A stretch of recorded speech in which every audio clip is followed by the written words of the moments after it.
PMFers, who's got that product market fit? What's up? This is PMFers. I'm here with Ameen. Ameen, how you doing, man? I'm great. Thank you for having me, Austin. I'm so glad to have you. You have been such a cool influence on the Ethereum space, and you've been willing to have the contrarian view and say when things are shitty and say the things that hurt. And I think that's really important. Today, we're really focused on product builders, kind of like nerds that are building things that need to get serious and get real users on chain. So I'm going back to some of the OGs to talk to them about their processes as they kind of dabbled with PMF also. So before we even talk about crypto or anything else, I want to know about building and about like, were you a coder? Were you a builder before crypto? Like, did you create products? Like, were you a builder, COSI? What did you do before crypto? So I studied chemical engineering in college, graduated 2012, and then I started learning how to do software engineering because I was a little disappointed that everything that I knew in chemical engineering had been known for like 30, 40 years, and I was trying to figure out what the new stuff was. And so I encountered crypto in college because my friends and I bought mushrooms on the Silk Road Of course. and started tripping. It was a good time. And I didn't, have the financial sense to hold any. But after I graduated, learned how to do some software engineering, built a little Bitcoin arbitrage bot that traded between two exchanges, and then lost all my money in Mt. Gox. And then I tried to build some like Twitter app, basically like a news aggregator that used Twitter. And it was pretty cool. It's basically the Twitter highlights feature in the premium app. I don't know if you've seen it, but it like shows you the top articles from all of the people aggregated and what they said about it. That's literally what me and my friend made.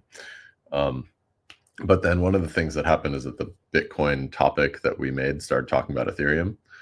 And so I was like, what is this? And learned about Ethereum and got into it, and been an Ethereum dev since then. Let's talk about SpankChain and those days.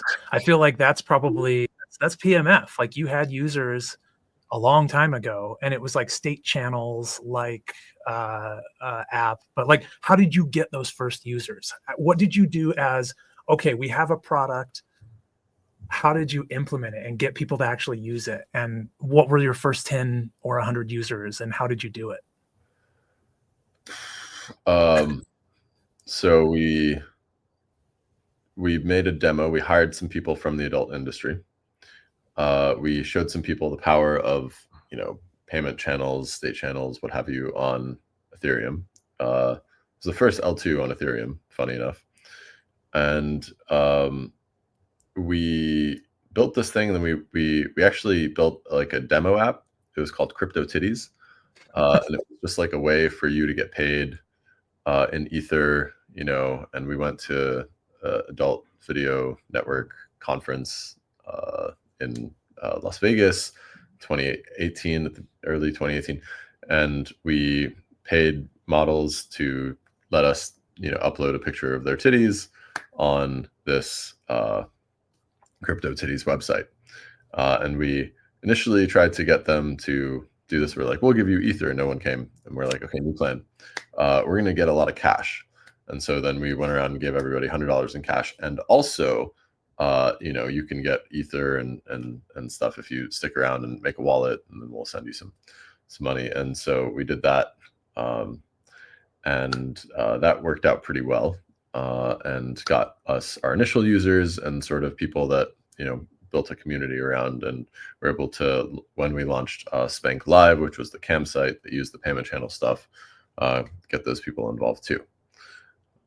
And these folks were not crypto folks. Like, your target audience and people who were paying for this service were not like random crypto people or the same crypto people that everybody is trying to build an app for.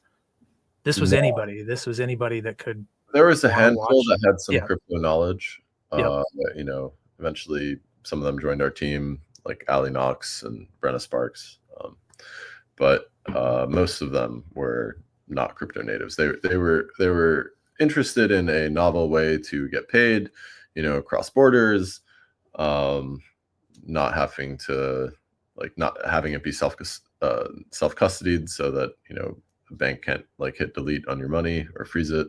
Or PayPal had frozen some money from adult performers, and they were kind of upset about that.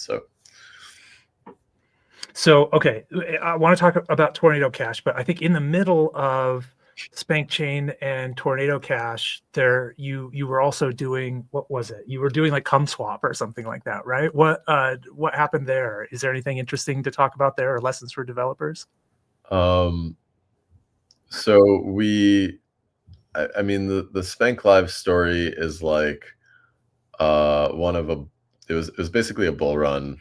And so a lot of our users were like, we built like an ETH only payment channel powered campsite. It was extraordinarily overly engineered because we kind of built this thing as a demo of the L2s on Ethereum. And the swap idea was that you could do like, I don't know, use payment channels as a swapping system, which was also over engineered. And we presented this in Prague at ETH, at DevCon in Prague, and Uniswap came out at the same time. And so we basically were like, actually, Uniswap is great. We're just going to use Uniswap. And so I aped into Uniswap and provided liquidity. That was a good decision. Yes, your LP position in Uniswap bought you a house, right? Something along those lines. Not more than a house, but yeah, it was like the best financial decision I ever made, and I can barely take credit for it because it's out of like right. Uniswap being gracious to their community members. I went around advertising Uniswap for everybody. We did we gave out token incentives to models through it. And so anybody who'd ever touched Uniswap got 400 uni, which was, I don't know, grand or so at least at the time. And so people were pretty happy about that. And I woke up, I'm still upset that I lost anal.eth because I failed to renew the ENS registration. Oh no! Did someone else got it? Damn. Yeah, somebody else took it. But I woke up from like a nap in August or something, and then people were like, "Who is anal.eth?" And then they realized it has a bunch of Spank tokens. They're like, Ameen, he is the, I don't know, second, third, something largest recipient of the airdrop. So very grateful for that. We thank Hayden before every meal. Yes. We literally do. I don't know if you ever. That's amazing. I don't think I've had dinner there at the same time. Yeah, that's amazing. So thank you, Sir Hayden, for the. I know there's a lot of unicorns and stuff there. I went to his office in New York and I made fun of him. I'm like, listen, my house has more unicorns than your office, bro. Step it up. Okay, there's a thread here that you've already touched on a little bit that I think is really important for developers, and that's that a lot of your initial products were over-engineered. There's kind of a kink in the space for over-engineering things, and a lot of times it's to hide the fact they don't know what the fuck they're actually doing. What is this? What is this over-engineering thing, and why does it keep happening? And what can developers do to better create products that aren't over-engineered? In this case, I mean, some of it was trying to advance Ethereum. Sure. Yep. So which you've done for sure. Part of the motivation was I will help scale Ethereum by building payment channels. I will simply make an app that uses it and demonstrates the use case of it. And we did, and we basically ruled it out as a scaling option. And at the time, Vitalik was talking about it. Joe Lubin was talking about it. The EF gave us a grant for it. But then we realized that basically, in any situation that you might want it, it doesn't really make sense, because either the transaction fees on the L1 are too high, in which case you're not going to open a channel in the first place, or either the value you're transacting is large enough that you might as well just send it, or it's if the L1 gas is high, then it's still prohibitive to open a channel on mainnet. And if you're using an L2, then you might as well just send the money on the L2 because it's cheap. So it doesn't really fit anywhere in terms of a scaling solution. So that's what we realized. We realized this far ahead of Bitcoiners. For example, they spent another 5 years building Lightning, and then ultimately realized the same thing as well. So, okay, maybe it's now it's time to move on to Tornado. I think you wanted to see Tornado Cash built, and you used MolochDAO, and maybe hint at MolochDAO at first, because that's product Right. market fit too. There's a ton of Molochs that got deployed to mainnet Ethereum. Maybe we Moloch, talk about that first. MolochDAO was another way to, somewhat advance Ethereum in a couple different contexts, right? One is like, I am a believer of DAOs. I am a believer in the religion of coordination and Ethereum as a protocol for building, or as a protocol platform for building coordination protocols. And like MolochDAO was basically one, like it was the third DAO I think ever. And Beautifully simple. Going back to overcomplicated, MolochDAO was beautifully simple. we tried way too to late. do something simple. So this was early Yep. 2019. I tried to build this on Aragon. Aragon had 10,000 lines of code, had a lot of features. I didn't need any of it. I just wanted to make one DAO so that me and my friends could basically run an on-chain nonprofit organization to help fund Ethereum development. And we did this. The one feature I wanted was called the rage quit. And the rage quit was simply, I looked at Aragon DAOs, and you needed to have a DAO vote to leave. So I needed to basically go to everybody else and be like, hello, I'd like to exit. Please allow me to exit with my remaining funds. And I didn't want that. I wanted to help users leave permissionlessly at the time of their choosing by pushing a button. And so I thought that that would actually help more people join, because they were less concerned about the process of leaving. And that was true. And we went around ETH Denver 2019, running, being like, hello, would you like to, deposit 100 ETH to save Ethereum into this new DAO? And like 20, 30 people were like, okay, sure, why not? Vitalik and Lubin both were yes, though. They were not yet. Oh, they weren't. Okay. We got, I don't know, like Martin and Stefan and Okay. Ryan, Other OGs that Franklin, and Eric, and a whole bunch of people joined up. DeLong, and as a result of us doing good work, a few short months later, Joe Lubin and Vitalik and the EF and Consensus all contributed 1,000 ETH and joined up into the DAO, and then helped curate DAO proposals and so forth. That was a glorious time of Ethereum. One of the things that we funded was Tornado Cash. And so we gave Tornado Cash all of its initial grants. And so this went through a process. We did like a request for proposal. Hey, we need on-chain privacy on Ethereum. We are jealous of Zcash. It's cool that they don't have to reveal their transaction history to everybody they transact with on-chain. We would also like this. And so the first time, nobody answered the call. 2 weeks later, we're like, fuck it, let's do it again.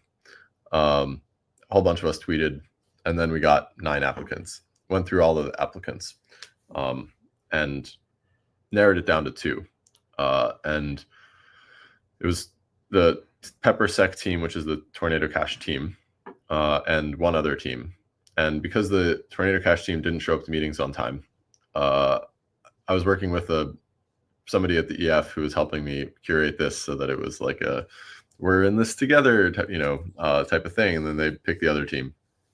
I was like, sure, and I sort of had a longer view on this, which was like, this is about, this is not the only grant, we will give in this category, but we'll see how this goes. It's about building a team that is going to deliver on the vision of all of this. And the Tornado Cash team was so pissed off that they did not get this grant, that they went and built the entire Tornado Cash app in 3 weeks. And it was, I called it rage building, right? loved it. And it was beautiful.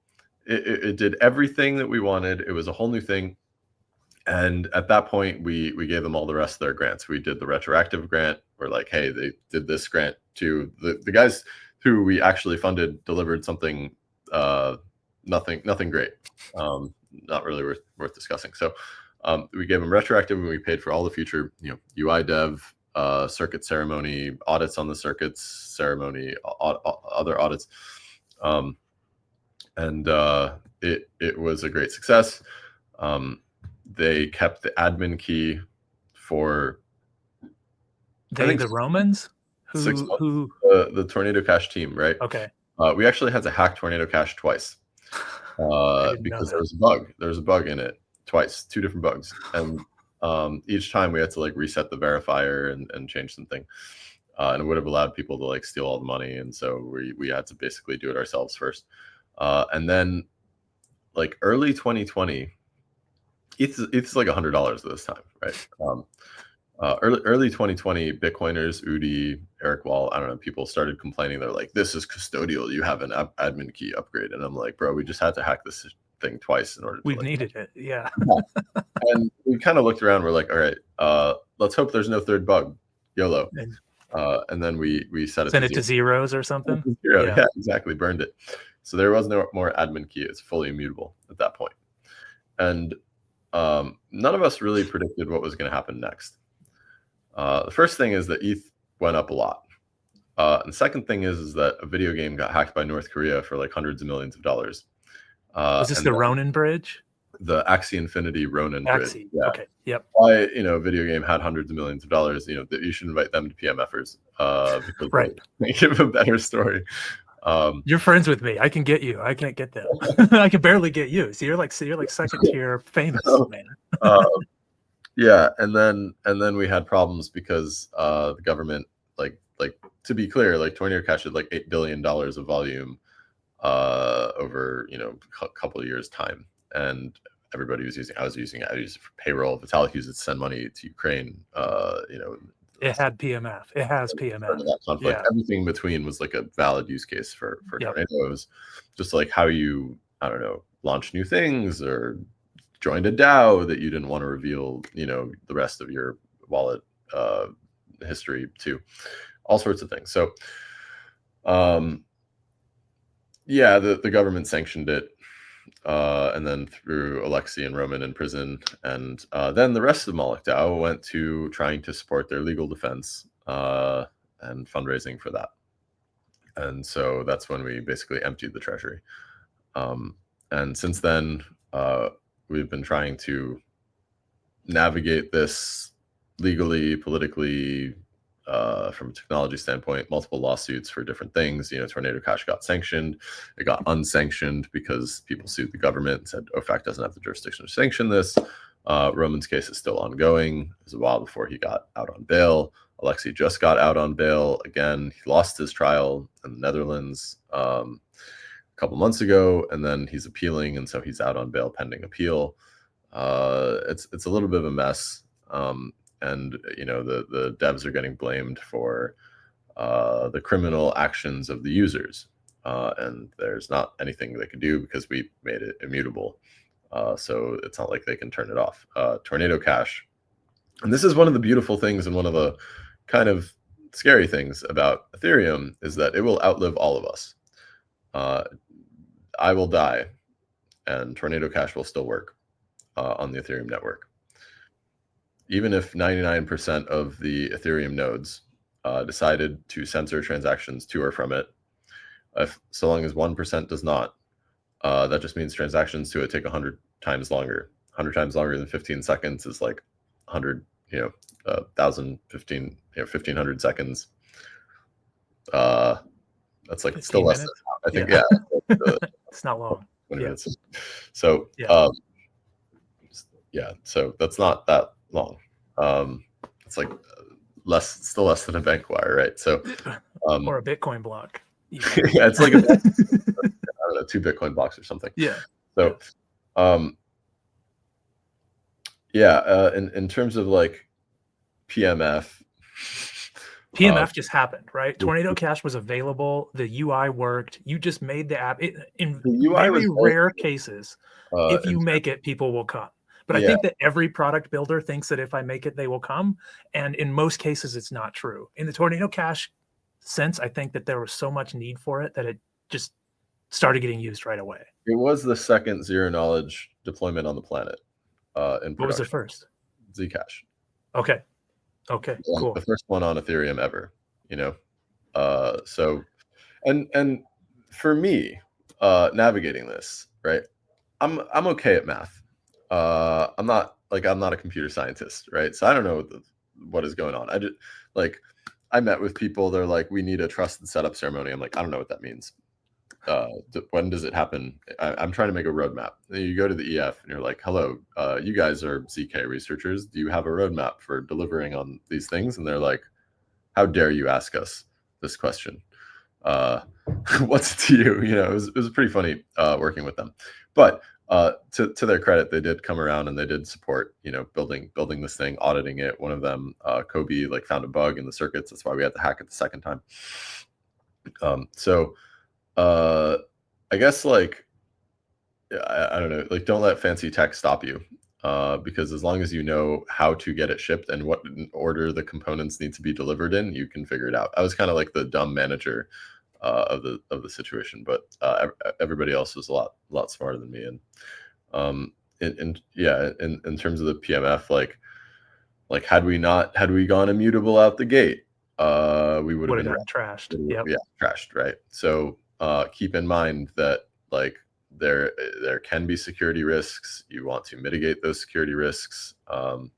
The most likely security risk initially is you have a bug, and you need to somehow fix that bug. Later on, the bigger security risk is you have a key and you might get hacked. And so you try to navigate that as you go. Start with more controls and then try to remove the controls. I think they call this progressive decentralization now. I'm a proponent of that. So while we're on the Tornado Cash privacy thread, I think it's we should talk about the threading of the needle that you're doing currently with ZK proofs and privacy pools in a way that is OFAC compliant, I think. Right. So, hi, my name is Ameen Soleimani. I'm now the CTO of a company called Oxbow. I'm a compliance guy now. And so Oxbow is building privacy pools. And so after Tornado Cash got sanctioned, Vitalik and I, this is his idea. He came up with this idea for privacy pools in the sense that users can prove who they are not using a zero knowledge proof on chain. And so what that allows you to do is separate some deposits. And so you could have something like a Tornado Cash, North Korea deposited, you deposited. When you withdraw, you say, look, I'm not telling you who I am, but I can prove that I am not North Korea.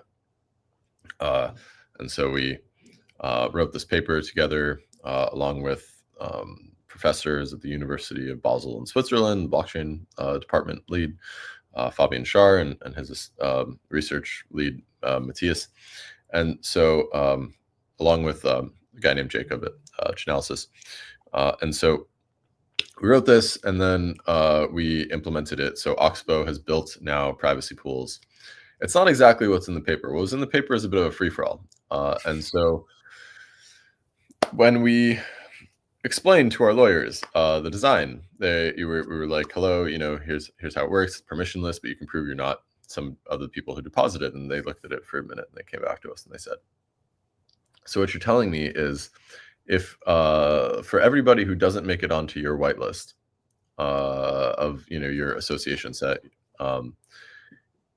it's a privacy tool for them amongst themselves, including North Korea? And our answer is like, yes. And they're like, can you make it not do that? And our answer was like, yes, okay, fine. And so we made it not do that. And so it is actually a semi-permission system. Where there's like blacklisting of accounts or something. So the way it works, it's live in production on privacypools.com as of 10 days ago. And you deposit into it. You pay us a small 0.5% right now vetting fee. We run a KYT, know your transaction wallet screening analysis. So we're like, did the money come from terrorism, DeFi hackers, sketchy, sources, or did it come from, Vitalik.eth or Coinbase or more reputable sources? We accept the latter category. So we then publish a Merkle root that represents all of the whitelisted deposits. We made the decision to be non-custodial, which means even if you don't get whitelisted, you can still withdraw your money. That part of the contract is immutable, so we cannot actually update that. But you can't wash it. You can just get it back. it goes back to your original depositing address. Yep. So no privacy for you. Right.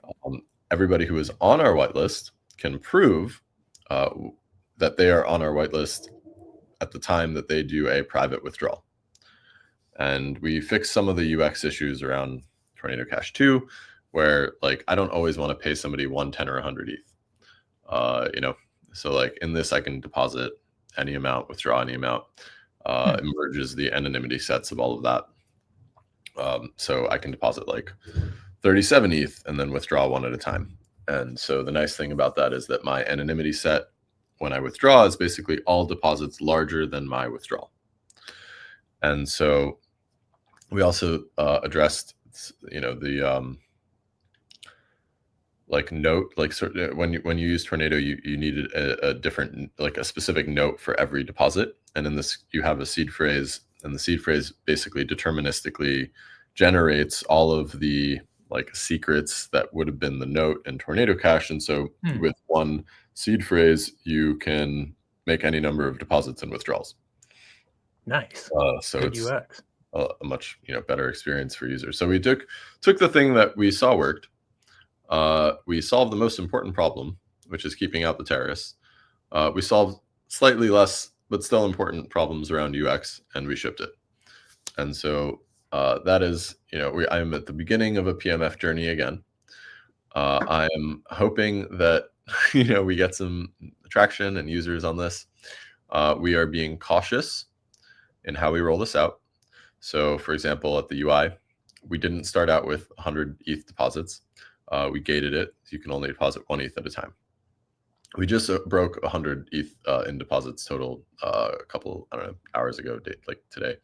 But it's been out for 10 days now. So, and in terms of PMF, you said Vitalik.eth. That's one of your first users on the privacy pools.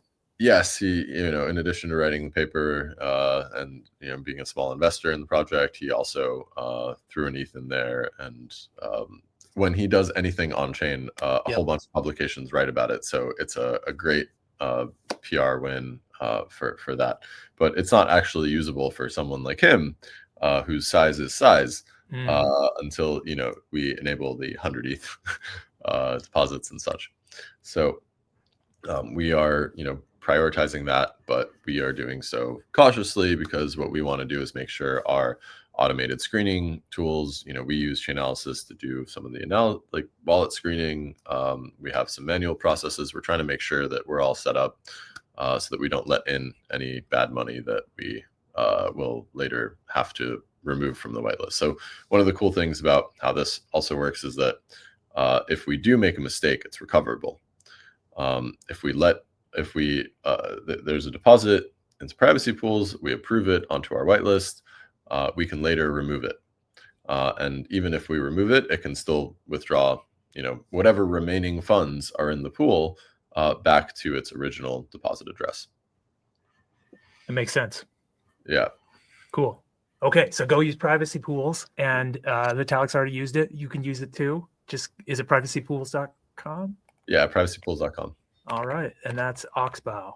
Oxbow is the name of the company. The reason it's called Oxbow, one, it's cool that it starts with a 0x, and two, there's a kind of lake called an Oxbow Lake. So this is actually Zach Skoll's, meme genius. He does have a meme genius. Oxbow lakes are when a river goes around and it bends, and then it reattaches to itself, and then there's like the bended part becomes its own like lake. And so this is a pool of isolated liquidity. I see. Okay. And so the idea is that we're trying to, separate the good guys from the bad guys. And what I call the paradox of privacy for the good guys is that it requires surveillance. So you have to actually know who the good guys are, and that requires you to do a lot of on-chain, analysis, and but that's what you have to do to get privacy for the good guys. So, and okay, so speaking of Zach and memes and ideas, as a product builder, okay, now we're kind of transitioning back here to kind of just like you as you're building things. how do you come up with ideas? Like, where do they even come from? Is it a need that you see? Is it just some random shower thought? Like, where do you get your ideas? Um, I mean, for this one, it was a little obvious, because, it sort of followed a progression. Maybe back Uh, to like SpankChain. Like, where did the idea of SpankChain? Was it the fact that you wanted to test state channels and kind of prove them out? And so you were like, here's one thing where two people could be signing off on each other. I think, the motivation for that was mostly trying to find a market that, needed crypto a little bit more, in terms of, wanting self-custody, uh, and products like that, where they actually have trouble with banks. This was, I think, way before DeFi was a thing, and we had participated in a huge amount of financialization on chain. We basically rebuilt a bunch of banking, stuff similar to banks on chain. But that original motivation. Um, I think, the ideas, you're trying to build like for some group of people that needs the thing. And so for that, it was like, I think they need this. They get kicked off of PayPal. They get their bank accounts shut down. So like, let's try to bring crypto to them because they could make the most use of it. They want to get paid cross border. They don't want to, and so like that was that motivation. I mean, for something like MolochDAO, it was like, we need this. We want to coordinate ourselves. We want to experiment with DAOs. We want to be able to coordinate assets on chain to accomplish our mutual objectives. So like, how do we do that? And the MolochDAO story is, it's a nice one because, I mean, like MolochDAO went through some iterations. In terms of like DAO governance, it was one of the earlier experiments. And so even though the like MolochDAO framework itself didn't get, the most adoption in terms of like, I think it's like the Open Zeppelin governor is kind of the standard, right? If you follow the genealogy of DAOs, it's like MolochDAO v1, and then Compound Alpha like was inspired by MolochDAO v1, and then we made MolochDAO v2 and stole a bunch of stuff from Compound Alpha, and then they made Compound Bravo and stole a bunch of stuff from v2, and then like we made v3, and then like Open Zeppelin also forked off of Bravo, and took, a bunch of that stuff. And so this is like the open source proliferation of, the ideas and the code and the structure of the systems that really made it into the standards eventually, as a result of multiple teams working, for their own products that they wanted to make. So I use the Open Zeppelin governor for like High and for other projects that I'm using, and I use MolochDAO v3 for like some of the nonprofit stuff I do, and so it's all happy to like have these options. So. And even the Aragon guys are coming back and doing DAO stuff, I think, aren't they? At least some of them. I don't know. I think some new people took over some of Okay. the The name, more like, okay. projects, and like, I'm glad that they have, I think, a small fraction of the remaining treasury, but it was a big treasury, so they are still able to continue building good stuff. And they had some good wins too, like with Lido DAO is using Aragon, I think. So they, have also found PMF. You mentioned High and Rye, and we haven't even talked about those yet, but Rye is a really good example of something that has PMF. And if we look at like stable coins in general, like stable coins have real world PMF. It's about just getting I it. wish Rye had better PMF than being like a nice experiment for ETH nerds to talk about. True. And like part of Vitalik's blog posts. The reality is that like Rye only has, a few $1 million in stable coins, and so unfortunately, even like LUSD, which like you can kind of put like Rye and LUSD, they're like ETH maximalist stable coins, right? It's like ETH only backed, right? And so like even LUSD has like, I think 50 million in stables, if you count both LUSD and like the new bold V2 of LUS. It's like another 50 Yep. million in Okay. stable. So it's like, I wish these things were higher. But the revealed preference is that like it's expensive for basically ETH nerds to just mint a bunch of stable coins against ETH only in volatile markets. And it's like a lot easier to make like bank backed dollars. And they have, 100 times the PMF at least. So, there is a lesson there too. And the lesson there is, like not everybody like try to build for a bigger market than necessarily your like ideology, where it's like this is like something I wanted. I wanted to show that it's possible that you can like build a floating rate stable coin. It does work, but backing it only by ETH and having that you know like constraint is a tough one, especially in this kind of market. And like there are many since like at the time that MakerDAO was popular, it was one of the only places to get leverage. And as a result of money market funds, perpetual swap systems, there's now many sources of leverage. And so people who want leverage are going to go to wherever the best market is for them to get it. So, another lesson is like pay attention to how the market evolves and how the user base, changes. Hell yeah. These are great lessons. What about, so back to ideas, and as you're working through things, what about like validating ideas? Like, do you like talk to friends? It sounds like sometimes you just put it on chain and see what happens, but how do you get to the point where you're like, either this is a good idea or a bad idea, and we're going to find out right now doing X? I think it's hard. It's like, like how would we have validated, I don't know, something like Tornado Cash, right? Like nothing in that category existed beforehand. Like you had something like Zcash, but even that didn't have a huge amount of traction at the time. So you just like make a bet on privacy in general, right? You have to have a decent-ish model for like how humans, behave and who the market is and like the marginal user of your thing, right? Like what do they actually want? What are the other ways for them to get it? Is this competitive with the other ways for them to achieve, the same outcome?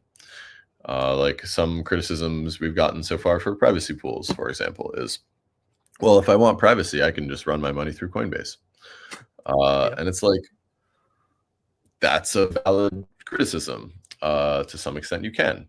And so it's like, for like what is the market size of people who are worried about a Coinbase support engineer being bribed and revealing all of their transaction history to the highest bidder? Is it as high? Do they have to, or don't want a KYC? And so, that's something to think about. And I think at least in the case of privacy pools, we have the example of Tornado Cash where it did, work. But now there's a lot of privacy tools. And so for us, it's like a game of trying to make sure that the compliance angle actually matters, in the sense that, Chainalysis marks us as like a privacy protocol, not a mixer, because then, all your money that comes out of it would get flagged. And so that way the funds coming out can be accepted by other protocols.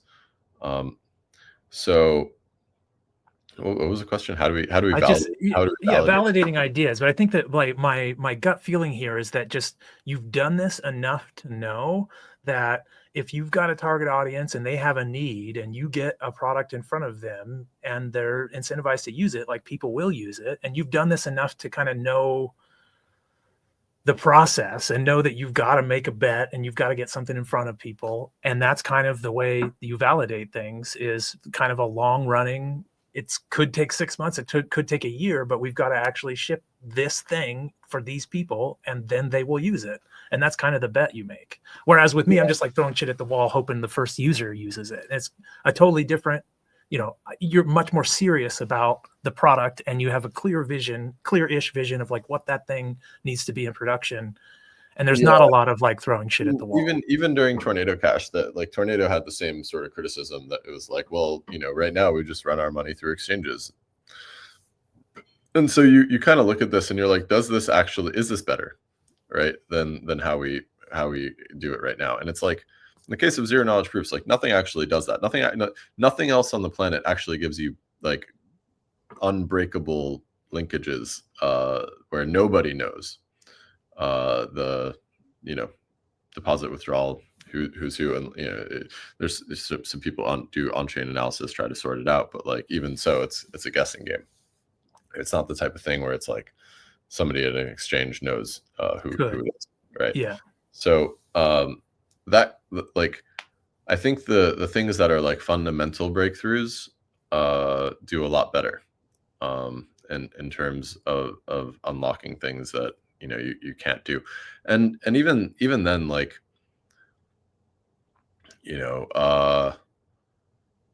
like meme coins, it's like somebody made the UX good enough that those things like worked, and so there is something to be said for like investing in the experience and making sure that it's like not painful to use the product, and that it's accessible to a large number of users. And so like if I had to do Rye again, for example, one of the annoying things about Rye was that Rye goes up, Rye goes down, there's rates involved, the rates are set every day by a formula. People don't necessarily know how to play this game. They would much rather put their money in like a vault and have the vault sort of managed and doing these things. And we were worried about, I don't know, securities laws of like, well, if we're managing the vault, then we might be in trouble. And like, doesn't this defeat the purpose? It's kind of centralized or something. But then like Athena takes off, right? And they were doing that. I'm not sure what underneath basically is happening. It's like manage, they have it's a vault that manages the rates. Vault, and like a lot of these things that are kind of like big vaults took off, right? And so you're like, the users at the end of the day preferred the vault just to lock money up and let it work. They didn't want to have to like, okay, now the rate is different, I need to sell this, I need to buy this, I'm doing too much to support this ecosystem. And so I'm out, so if I had to do that again, I would probably go, a lot further into investing into making sure that the user is taken care of in that regard. Good point. Good insight. And you kind of don't know that kind of stuff ahead of time, right? You kind of have to make a bet on that kind of stuff. Even like the fact that like the price of Rye still floats around, I think that's like a hard UX for people to understand. It's a hard UX for people to understand. Like another thing I might do differently is, and this is retarded, but seriously, I might just like, this is going to sound so stupid, but I'm ready. You make a rebasing version of the token. So and it always rebases back to $1. No, here's how it works. Exactly. So you make Rye bucks, right? So it's like $1 version of it, and then you get a credit system of it. More of it, but then you wrap it. So you have wrapped Rye bucks, and so it's the exact same thing as Rye, except that now it's expressed in the like rebasing dollar terms, and then you just have a wrapped amount of rebasing dollar, and so it's literally the same thing. Like, and this is like kind of the failure mode of Autis. It's like, who could ever want this thing, why wouldn't they just understand that it's the same thing? And it's like, no, people actually do want that thing. So the failure mode of Autis is something we should absolutely explore when we're thinking about Ethereum and Ethereum product market fit, for sure. Right. You actually need to build the dumb thing sometimes. So, and you as the autist may not think that people will use it, but they will if the right utility is there and the right UX is there. That's right. Like, we're still thinking about this for something like High, where you're like, okay, we started at $1 this time, you know, and then like in Rye, people complain it went down, and then high it goes up. It gets higher, high gets higher. That's the meme, right? And it's like still, you know, need to get some more product market fit. And it's like still because, well, the UX of a changing price is like kind of hard to understand. And so it's like, well, fuck, like what if we made it literally just like high dollars and then you have wrapped high dollar? Like I might It makes sense. Yeah. still have to do this, Rebasing with a wrapped token at some point. would And provide the UX. another lesson for high is like we did it on Optimism chain and we did it before Base launched. The hard part is that all the volume is on Base, right? Even the Optimism team like more supports Base because the Base has 10 times the volume. Op has a 10% rev share with all the Base revenue, so they make like at least half of their money on Base itself. This is a huge insight for where the space is right now and how like product acceleration and L2's focusing on developers building at the app layer. It's happening on Base and it's not happening on Optimism, and there's a difference there. And if we don't do that for all of Ethereum, we're in trouble. Yeah, right. And so I'm like, oh man, like, do I port it to Base and then make a rebasing version? You know, it's like these are the kinds of things we're thinking about right now because we didn't anticipate this development when we launched. You know, so. You also have to think about like where is the ecosystem going, where's the puck going, who are the like players that are going, like marketing is a big part of this, building an ecosystem, like having a bunch of people just like have wallets on your thing that's advertised, you know. Regretfully, the Ethereum, you know, ecosystem has a lot of UX concern around like switching wallets, right? This like switching networks in your wallet, like this sucks. Bridging assets sucks. You know, I don't know if like an intent protocol solved this or Base rollup solved this or whatever, but this is not a great thing. And when we might have thought, oh, well, they're just more Ethereum wallets. This is proliferation of EVM. The ecosystem still matters, right? And that's what I'm trying to say here is that like maybe had we built it on Base first, then you'd have access to more liquidity because there's just more money already on Base. And so for somebody on Base, the UX of using this thing is much better. And they have, you know, 10, 20, 30 other reasons to go to Base. So they already have money there, and then they might use this type of thing. So the L2 fragmentation of like incubation and acceleration efforts are definitely something that needs to improve. I don't know how, but I know that it needs it. But we can talk about that in a little bit. The next piece, my next question is about AI. How much are you just using AI all the time? Like, how much are you using AI? What does your day-to-day interface with AI look like? Do you use it to build things? Do you use it just to ask questions? Like, what's your AI stack? Mostly those. Okay. You know, sometimes I make funny pictures. I got it to write poetry for my mother once. Nice. She was like gardening. I was like, write a poem in the style of Rumi about gardening, and then it spit out something amazing. She was like, there's no way an AI could write a poem. And then by the end of it, she's like, I want to hug whoever made this. Exactly. Yeah, it's so cool. It was pretty cool. I use Cursor in terms of like workflow. I wrote some smart contracts. I like spec'd out a smart contract. Like I wanted to do this, I wanted to do that, and then I hit tab like 100 times, and then I had a smart contract. I was like, so that's just like co-piloting. That wasn't even like you send it to and it came back. You were just like in line. Let's make this happen. Yeah, basically, I was like, this is incredible. This is you know, the future. I've used it to like read code bases. What does this line do? Tell me more about this. You know, it helps for that. I haven't done like multi-agent pipeline stuff where it's like go write this and then evaluate it through this framework and then go back and do it again better, and then, you know, but you're seeing that coming. Yeah. It's like it's coming. I mean, anything you can train a human to do, at some point you can train a machine to do, and it has the same, you know, flaws, which is like it's not always right. You know, sometimes like Looks like you hallucinated this here. Doesn't make sense. Oh, I'm sorry. Let me correct that. Exactly. Yes. Let me fix that. Motherfucker, that was like $1 million. Yeah. Still not right. And they're like, oh, let me do it again. And I'm like, all right, fuck this. I'm gonna do this part myself. You know. So you to get the, and like I've also seen like people try to generate, I don't know, like papers and stuff using AI, and they're punching like way above their weight class in the sense that like, yes, it'll write something for you, but you have no idea which parts of it, like a technical roadmap or something. You have no idea which parts of this are hard and easy. And then like somebody wrote some blockchain thing and it was like introduces like quadratic voting at the base layer, and I'm like, you don't actually know that like What a that root. you have to have anti-Sybil at your base Yeah, layer, and you need Sybil. to, like, Yep.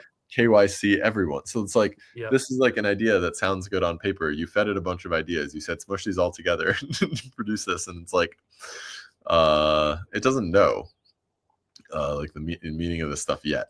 Maybe one day it does, probably soon, but like, Probably still, very soon. I feel yeah, like, yeah, when you were talking about being the dumb manager of the project, you said something along those lines. I think it yes, was yes, privacy pool. Like, we're all about to be that, right? for, We're for all about to be the dumb manager or systems thinking person that YOLO something to like a swarm of agents that all work on it overnight while we're sleeping, and then when we wake up, it's ready to go. And they're all smarter than we are, and we're just prompting what we yeah. want, really.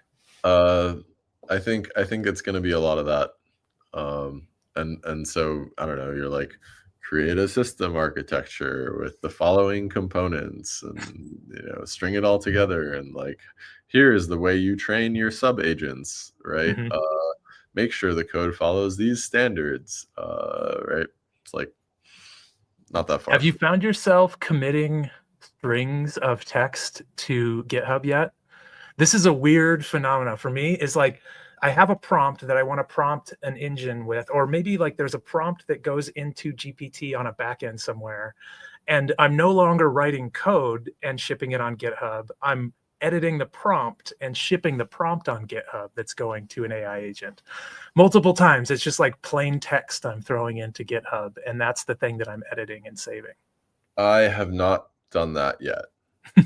um I mostly when I work, I just use like Cursor or something, and then so I'm just like getting it to complete a lot of the code for me. I'm not doing like a uh whole app or something yet. Maybe I'm already in the We dinosaur. all are. Yeah, there's no way to stay caught up, man. Yeah, Like, it's moving so fast. For sure though, like right now you can just like tell Cursor what you want and give it the right stack, and it will just one shot the app for you in agent mode. It's crazy. And yeah, that's but like, like, how what, 2 weeks complex can ago. the app be, Not right? that complex. Yeah, Yeah, it's still like, it still needs work and you need to tune it a little it's bit. But also like, we're not far from very complex apps. it's like much better at Solidity than it is Circom, for example. Yeah. And this just has to do with like the Yep. total. Examples and Yeah, how yeah. much knowledge can it get from, there isn't that much Circom in existence, so it can't like learn that much from it, versus like Solidity, it's much better at. There's a lot more just like context out there, which is so cool. When you download this like model, this like 40 gigs or whatever, you realize that it has like all of this context from all of humanity right there on your thing, and you can like air gap talk to it. It's Yeah, such a neat thing. right. Very constantly reminded of like Elon's quote, which is like, "We are just biological bootloaders for artificial superintelligence," and it's like, I kind of feel It's like it's a great quote. Yeah. when did you come to terms with being training data? Yeah. I have come to Yep. terms with being training data. I think I don't so. know what my contribution, someday in the future, some like artificial intelligence might have like one neuron of like memory of me, Yeah. and my unique The rage quit mechanic that will be yeah, in like all future and that's governments. and that's like the terminal value of my existence, in the AI superintelligence future, That's good. That's awesome. Okay, so most of my questions are at that level now. I think we're kind of at the end of like, let's help devs ship, and now it's more like just like, okay, so this is Being one of the those weird, training data you wanna see in the world. yeah, be the training data. Yes, that's right. Okay, what do you wish you knew when you got into Ethereum that you know now? if you could go back to 2019, Ameen, or I mean, I know you got in before that, but like right before you got hired at Consensus, I think that was around 2019, wasn't it? What would you go back and tell yourself? It can't have anything to do with buy ETH or sell ETH or price. Like price out the window. What is the knowledge that you wish you had?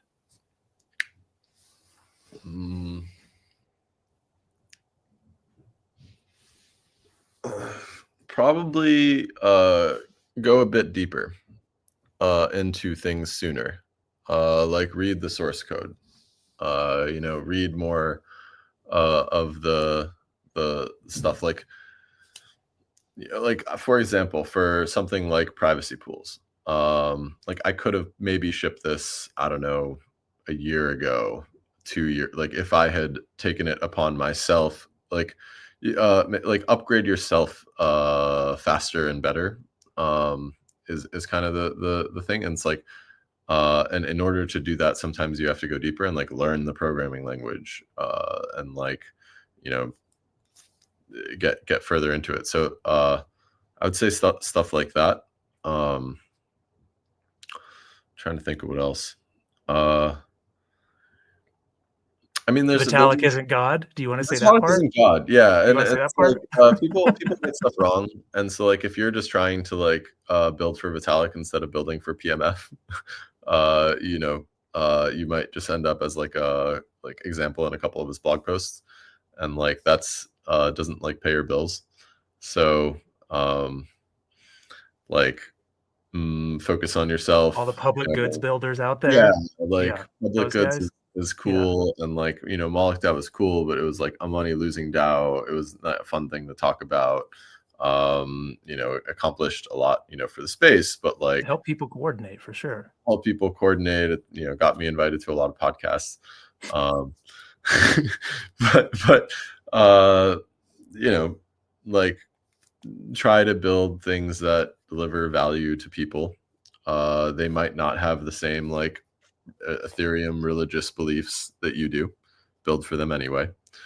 Build useful things.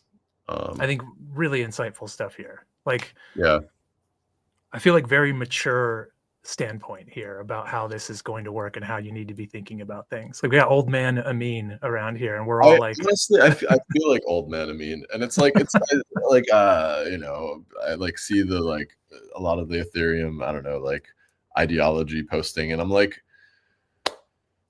okay, like let's look at what has PMF, right? Like US dollars stable coins have PMF, right? If we want to be honest about like Ethereum's greatest accomplishment, it is helping expand US dollar dominance overseas through unrestricted like no capital restriction stable coins. And like that's maybe not something that I was like really excited about, because I'm like, this is dollars and banks. Who cares about this, right? But like for a, I don't know, woman protesting in Iran, right? You have your money in an Iranian, Islamic Republic bank account. They catch you running around without a hijab at a protest, they might freeze your money. Maybe you take your chances on the Tether on Tron system, right? That's something that we thought, we're kind of holier than thou. We're like, oh, this is beneath us. Like Justin Sun's a scammer. That's stablecoin PMF though, man. But that's stablecoin PMF, and it's better for them than the alternative. And that is a valuable contribution to their lives. And so we should respect that. And we should try to build these things. And so like, we try to learn from some of our mistakes. So like I'm a little primed on this because like yesterday, PCO Versio, I don't know how to pronounce his name. One of those cypherpunk dudes. Cracked engineer. Yeah, great. Security seal 911 or whatever. Yep. So he posted this whole like privacy roadmap for Ethereum. And like I remember being very, I don't know, ideological, permissionlessness, right? Censorship. And then like North Korea ends up using your thing. And then you're like, fuck. Fuck, yeah. Like that's not what I signed up for. Actually, I did not want them to be a power user of this. And like, I don't want their participation to taint it for everyone else. and make it less valuable for other people. And so I commented on his like ETH research proposal to have a whole privacy roadmap, and I'm like, if you're gonna do this, at least let people, not force people, let people prove that they are not some of the other people that use this thing in the same way privacy pools works, right? And that allows people to not necessarily have to associate with North Korea in order to get privacy.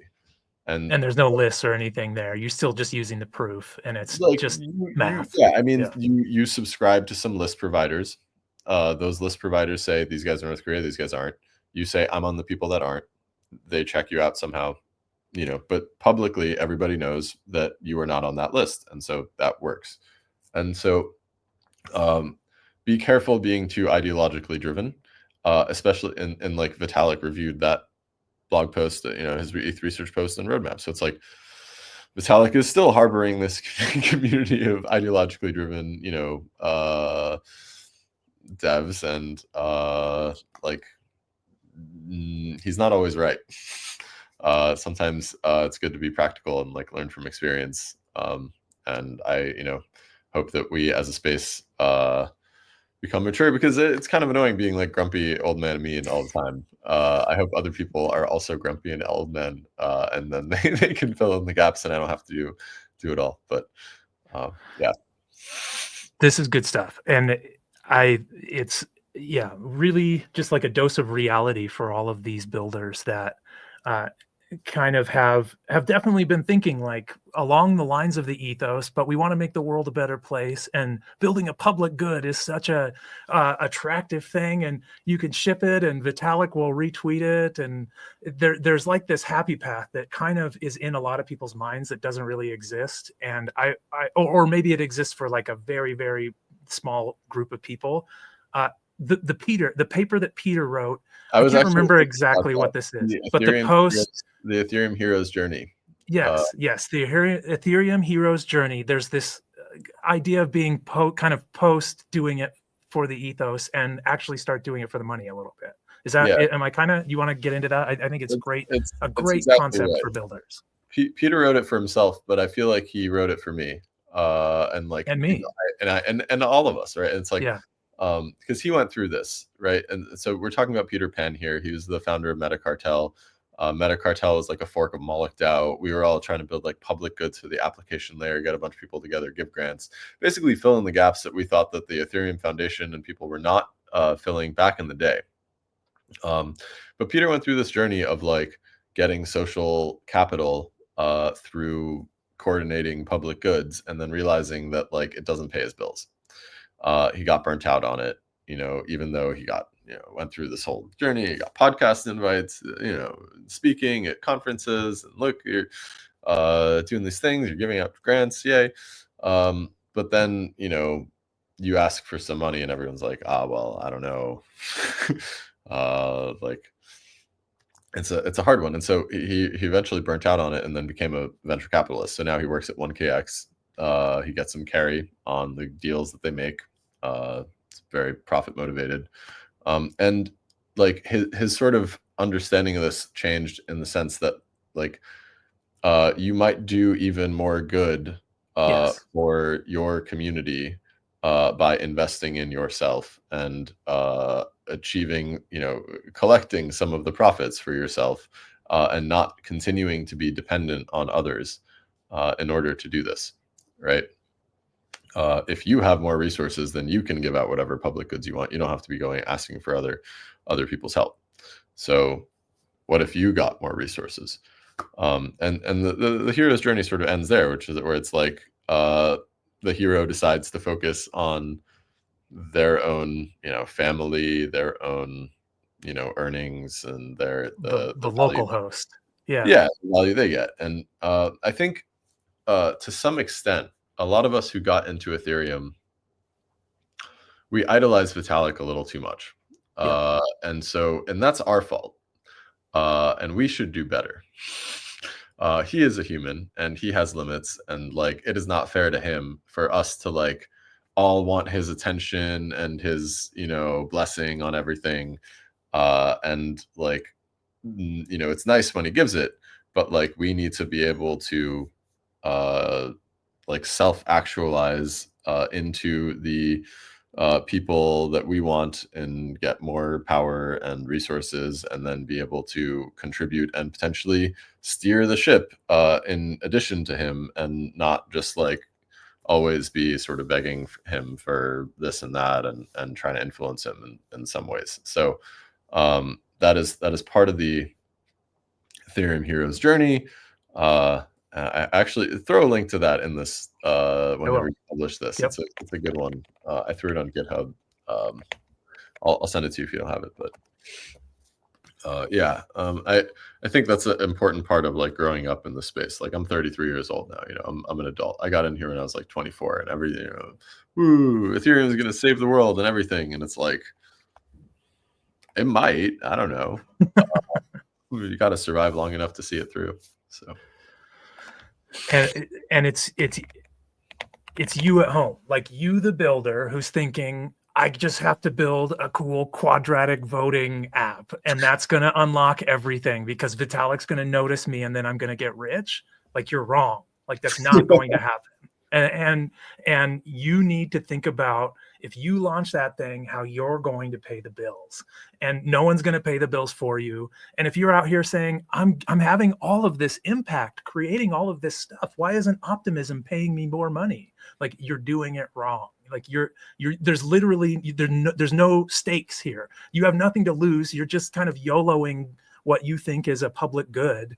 And you're never really putting yourself on the line, and you're never really like putting yourself on the chopping block to decide whether or not you get it or not, or you're having enough impact and you can actually make money, and you have to do that.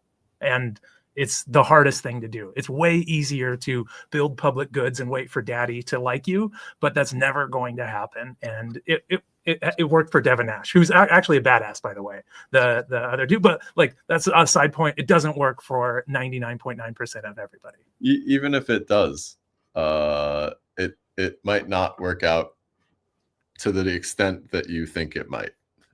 He might still retweet you, and you still might, you know, be poor. Yeah, I think like, for example, like MakerDAO. Okay. Right. MakerDAO went through a transition, right? It was an ETH only stablecoin, and then now it has like, you know, right, bonds and US treasuries. And we watched this happen, and we were all like dismayed and shocked, and how dare they betray Ethereum, you know, whatever. But like, at the end of the day, like, that is product market fit. So like, choose your God, you know, choose product market fit. That is this podcast. I think it's a good message, and I think you know, like, if more people did that, Ethereum would also be more successful. So you know, if you really want to help this community, you can help it by building products that people like and that have product market fit.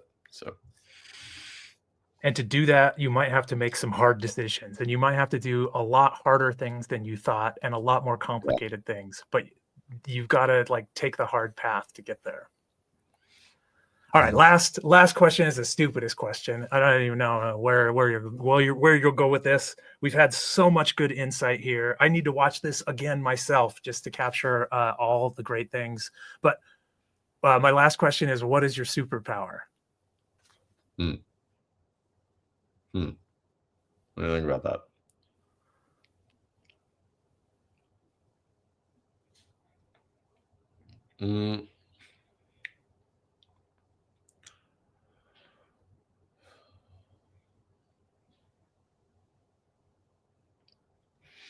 I think it took me a while to realize that I'm actually potentially a better meme lord than an engineer. I'm not saying I'm a bad engineer, but I think some of the like memes that I've invested in have done pretty well. Like Rage Quit, for instance. Like Rage Quit. Rage, like, I had the opportunity. I could have called this graceful exit, like Joe Lubin when I was asking him about the MolochDAO design. But you want it to be like flipping the table. Yeah, like, people know the meme. And I was like, he was like, "Have you considered calling it the graceful?" I was like, "No." Such a Joe Lubin thing to say. You know? I'm going to call it Rage Quit, and then people are going to get it. And they did, and it became like synonymous with like minority protections and DAOs. And so I'm sitting there, and like Nouns DAO is doing their fork, and I'm like, so are you guys going to add the rage quit? And every like 3 to 6 months, I would look at it again. Have you added the rage? And they did eventually. They figured out like their own brand of rage quit that they needed to add because that like solved their problem. And so I, there's people who like bring up rage quit in conversation that like don't even know that like that's where the origin of the meme was. And I'm like, and obviously the privacy pools, like being able to exit back to your original address, I called that the function, the smart contract function is called the rage quit. Just had to Sticking with the meme. Yeah. It's a good meme. And so I think I do this thing called meme driven development, where I discover the meme, and then I try to write code in service of the meme. And the meme, the code is there to advance the meme. And like Moloch was a meme long before it was a DAO. I gave like a Moloch Ventures presentation at Consensus in like 2018 or 2017 when I was leaving, and like we launched in 2019.